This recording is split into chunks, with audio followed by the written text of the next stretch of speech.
Hello, and welcome back to the Unboxing Behavior Podcast, the space where mental and behavioral health meets real life. I am your host, Edna, a behavioral specialist and analyst. Today, we're going to be talking about a fascinating communication skill known as verbal jujitsu or jujutsu. So, the first question here is, what is jujutsu? It's a martial art form. It's a traditional Japanese martial art that is focused on using an opponent's force, momentum, and vulnerabilities against them. Okay? That is what jujutsu is. And today we are going to be using that same skill and strategy in communication. That's martial art form emphasizes technique over strength, making it effective for self-defense and adaptable across body types and abilities. Now, there are some core principles of jujutsu. One of those principles, the first one, is redirecting attacks rather than meeting head on. Okay? So you redirect attack instead of just going head to head. And another core principle is your ability to control or neutralize an opponent efficiently. And another one will be trying to use strikes and pressure points strategically to disarm opponents. And then it has the ability to be adaptable, so the techniques can be modified for a person's size, their strength, or their mobility. So those are the core principles of the martial art form jujutsu. Now we are going to talk about the origin of that art form or martial art form. It originated in Japan among the samurai class in the 17th century as a way to fight when they want to disarm their opponents. So it was designed for the battlefield, and they used it to wage wars and fight and defend themselves. Now, what does this martial art involve? It's considered the parent art of modern martial arts. So there are some forms that we know that includes judo, aikido, Brazilian jiu-jitsu, which is known as BJJ, and other various forms of self-defense. I think the taekwondo and the karate also falls into that same forms of martial art. Now, today we are going to be talking about verbal communication with jujutsu, how we're going to transfer those skills in jujutsu into day-to-day conversations, communication, interactions, okay? And how we're going to handle conflicts. That is the big one. How we're going to be handling those conflicts that involved us talking. Now, before we go into that, I want to ask a few questions and why you should stay with me on this podcast. Because here we are unboxing. That is what we want to unbox. Verbal jujitsu. Have you ever felt you can't handle difficult situations? Have you ever felt frustrated when people are dismissive and disrespectful to you? Are you unable to regulate yourself, or you lack emotional intelligence when it comes to handling difficult situations, conversations? Do you lack the confidence in challenging interactions? Or do you need to de-escalate arguments and redirect negative energies when you perceive some? Do you also need to reduce conflict in your everyday-to-day situation? Do you need to develop stronger boundaries and respectful communication? Or do you need to strengthen your personal and professional relationships? If some of those things are things you need, please join me. Join me as I unbox this communication behavior, and we are going to benefit. In this episode, you will learn how to stay calm during conflict. You will learn how to redirect negative conversations. You will learn how to communicate with confidence using the powerful skill of verbal jujitsu. It's a powerful skill for managing difficult interactions, reducing conflict, and maintaining composure when emotions run high. And for this particular unboxing, I know someone. I do. I know someone who really needs this topic. That person is no other than myself, than me. And I know too, there are lots of people that need this topic today. So come along with me as we unbox this behavioral topic, okay? So what is verbal jujitsu? Verbal jujitsu is a communication approach that was developed by a conflict management expert, George J. Thompson. He did all the work to bring the martial art form jujitsu, translating it into conflict management as part of a communication skill. So today we're just going to talk about how we can use it for ourselves, okay? So stay with me as we unbox this. So when someone comes at you with anger, criticism, or hostility, our natural reaction will be to push back and to defend ourselves. That will be what we want to do. But pushing back usually escalates the conflict. We have done that over and over and over again. We have. When someone says something you don't like, you want to defend yourself, that only is like pouring fuel on fire. It will burn. Now, verbal jujitsu teaches us to acknowledge, redirect, and guide the conversation towards resolution instead of leaving it there at confrontation and everyone leaves with this bitterness. That's not what we want. And this aligns with principles of emotional regulation and cognitive behavioral therapy.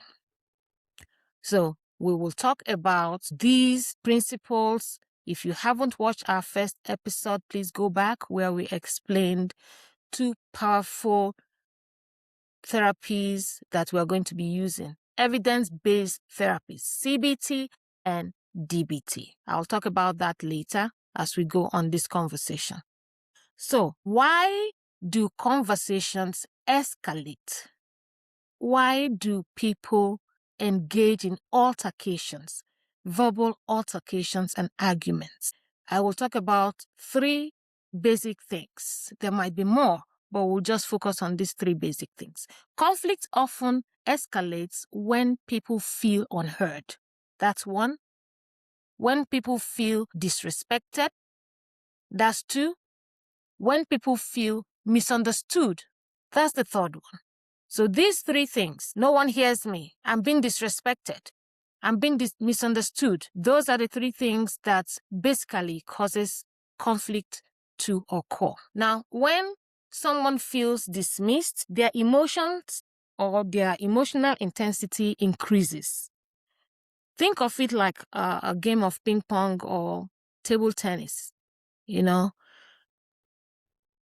Let's say this is an emotional table tennis we are playing. One person sends frustration across the table, and the other person does not just bring it and keep it down. He sends it right back. This might go back and forth, transferring negative energy back and forth across the table. And that breeds enmity and strife. That's not what we want. Verbal jujitsu will break that circle. So we want to see some real-life experiences that we can use this communication strategy or skill for. Real-life applications of verbal jujitsu. One of them is in your place of work. Workplace disagreements. Another one is in the home, family, parenting and family discussions. Another one is in healthcare and counseling environments. Another one is within leadership and management roles. And then customer service interactions. These are different areas of life that we constantly communicate, and we can employ verbal jujitsu in there. The goal of using verbal jujitsu is not to win the conversation. The goal is to preserve your dignity while you are guiding the interaction toward resolution. We are going to be looking at core techniques of verbal jujitsu.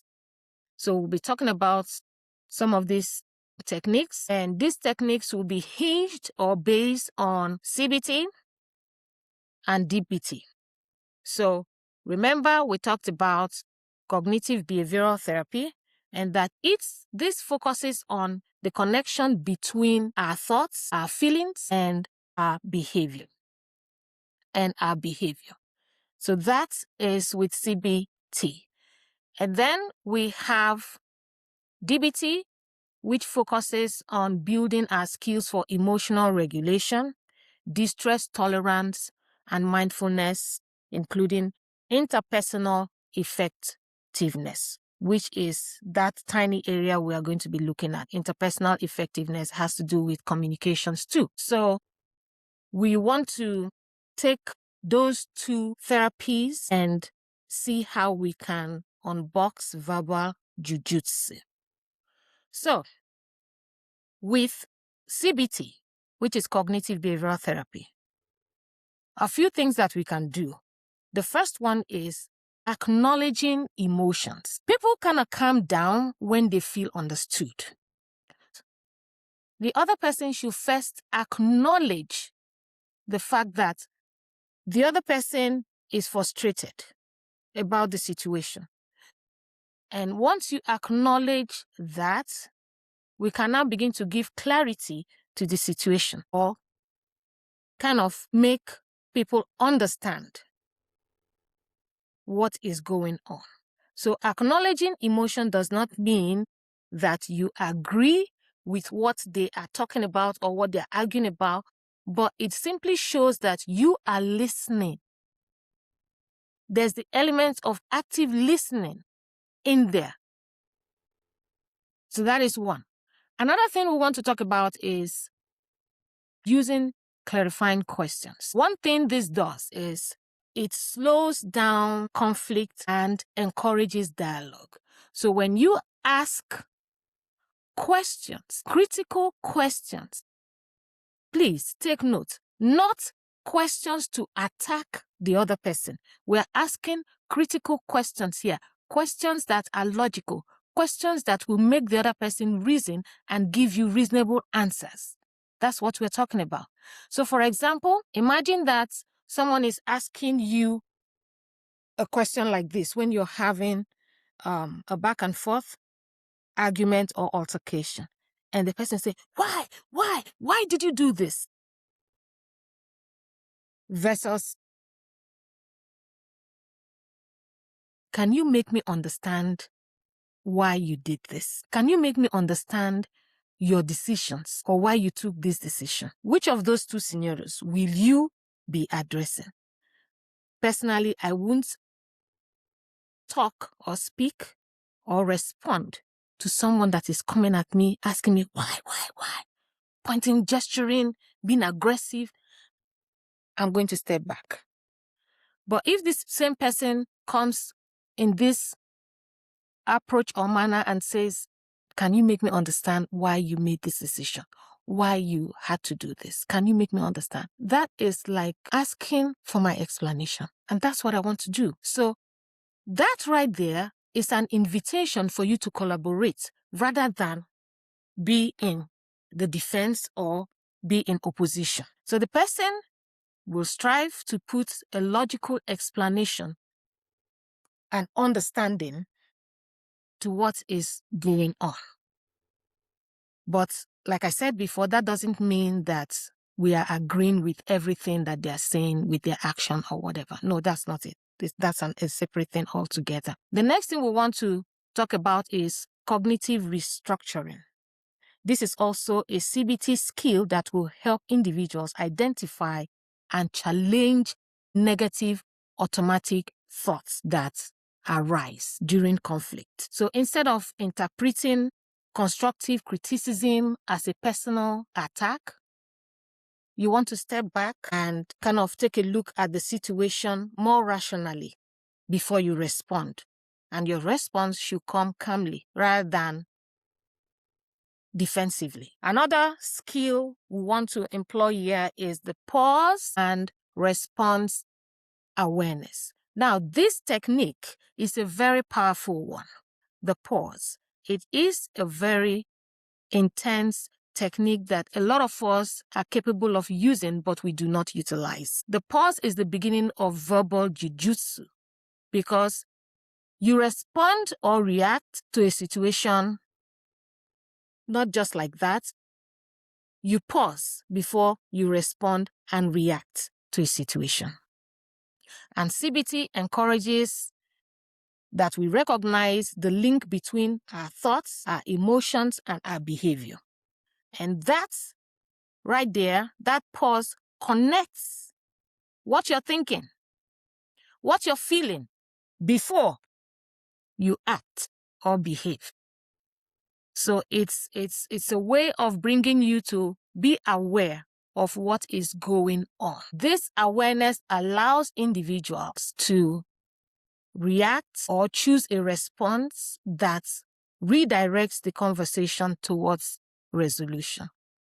So it is indeed a skill or a tool that we all have that we can utilize, but we don't utilize it. And one way you can practice the pause is take a deep breath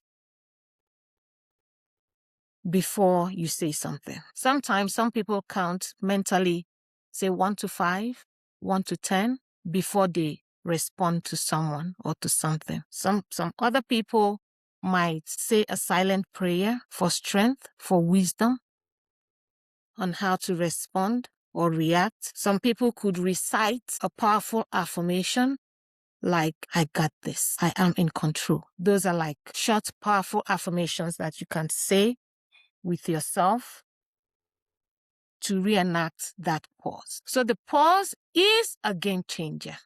If we begin to use the pause, it will give you the opportunity to rethink about your own response and action to any situation you find yourself. The pause will also give you the opportunity to think about the consequences of your actions. And that is very, very vital. You have to think about the consequences of your actions before you even act. And the pause is that one thing that can help with doing that. Using assertive but respectful language is something that we also want to think about. It aligns with Verbal Jujitsu's goal of de-escalating tension. And those are some of the things we really want to hinge on. Now, with some DBT skills, we will think about mindfulness. Mindfulness. What that will do for you is help you to remain in the present, help you to be aware of your emotions during challenging conversations. So you are going to be checking in with yourself. Why am I feeling this way? Why am I feeling angry? Is this equating what they are saying, my emotions that I am pouring out? Does this level up with the situation? Or, okay, I'm feeling frustrated. Why is that happening? The situation I find myself in, does that warrant me being frustrated? You want to check in with your emotions at this time. So mindfulness is very, very important. You want to be in the present. You want to check in with your emotions. And this prevents impulsive reactions and allows you to have thoughtful responses at every time. Now, another thing we're going to be looking at is distress tolerance. When conversations become heated, distress tolerance skills help individuals manage that intense emotions without escalating the conflict. So we need to be aware of that. Maintaining respectful language, which includes your body language, your tone of voice. We want to maintain it at a respectful level, because those things matter too, much as the words that you unfortunately, there are some words and statements that carry negative or strong tones, and they could be also accompanied by dramatic body languages. For example, you could be telling someone you're wrong, and that in itself carries a kind of negative message to the other person. Once you begin to tell somebody you're wrong, and you couple it or you include it with this dramatic body language of maybe pointing fingers at the person, you're wrong, you're wrong. This other person is going to be like defensive and things will escalate. So we don't want to use some words that are too strong or negative and accompany them with the wrong body language, because it could trigger undesirable responses that we don't want. Respect keeps conversations from becoming personal attacks. Yes, we want to make sure that we are respecting people and their own opinions and their thoughts too. Now, the second thing we are going to be looking at is some DBT skills. DBT skills. The first one is interpersonal effectiveness. This teaches communication techniques, and we're going to be using some of these communication techniques like dear man, give, and fast. These are acronyms that embody communication skills. And never mind, I will explain these acronyms to you so that you get to understand what all of these things are. They help individuals express their needs, they help set boundaries and maintain respect in relationships. So we're going to closely look at these principles that Verbal Jujitsu is hinged on. We're using these techniques, of communication to kind of redirect conflicts and promote mutual understanding. That first skill we are going to be using is the dear man, DEARMAN.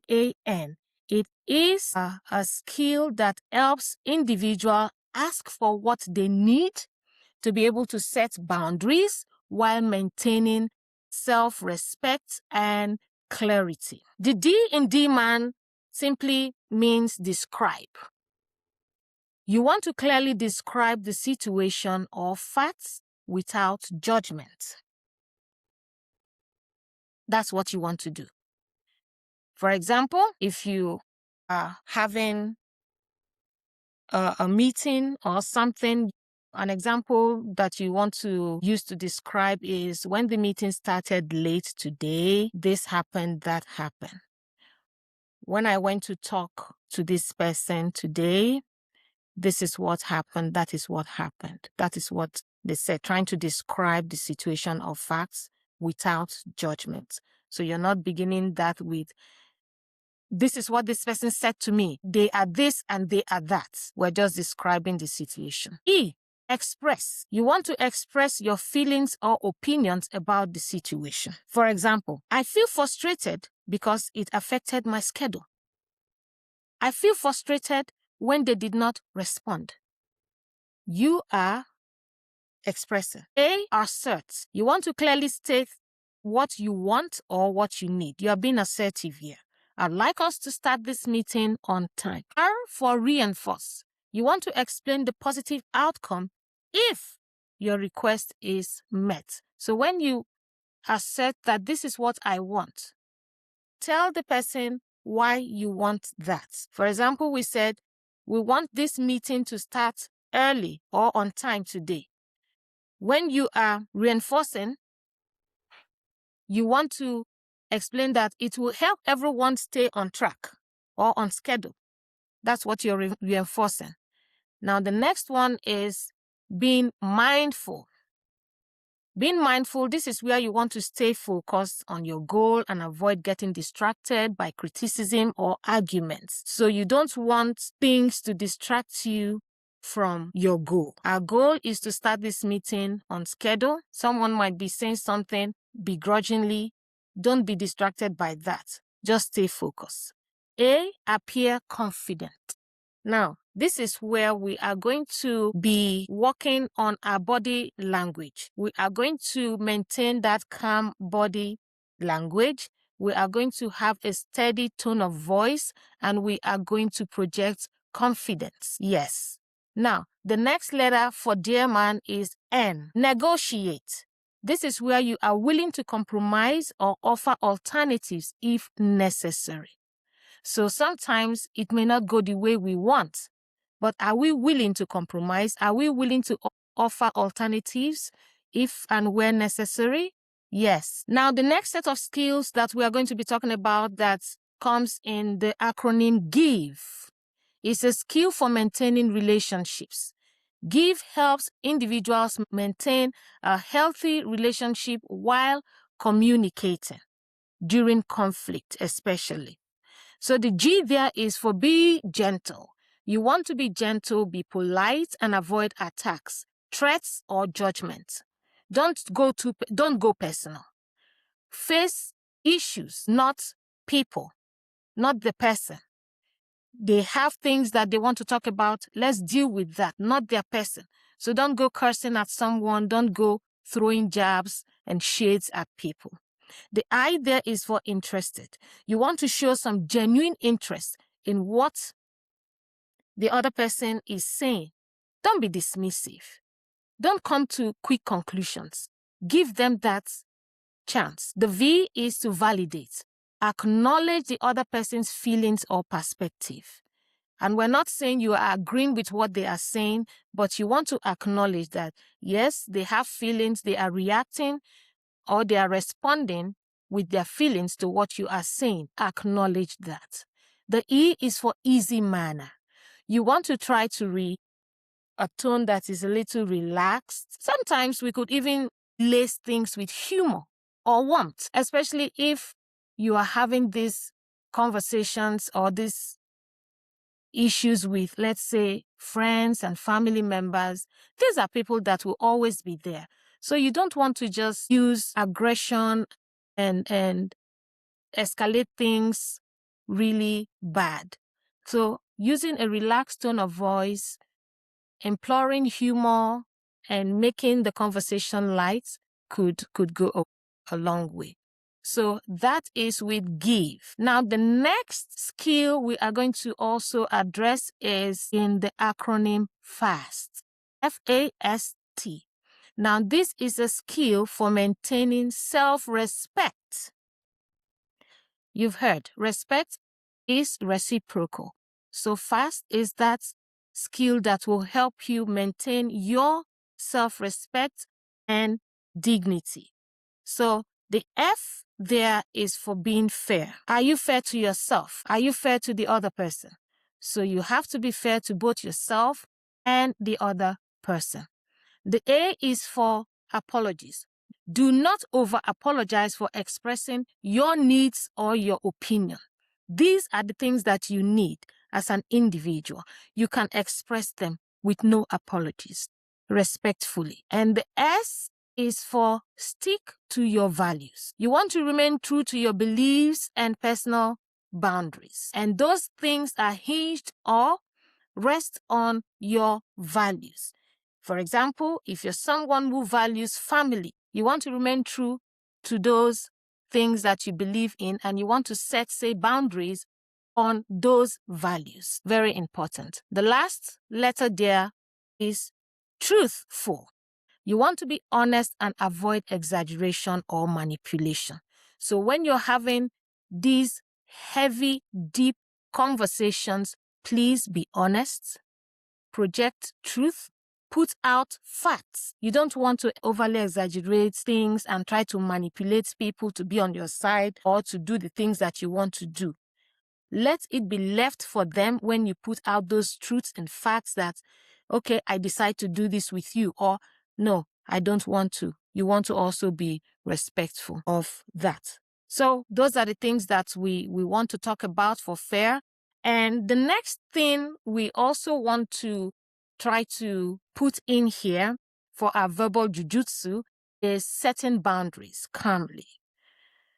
Verbal jujitsu is not about being passive. That is not what we're talking about. You being passive and like a doormat, everyone walks all over you. That is not what we are talking about here. You can remain calm while still setting limits and boundaries.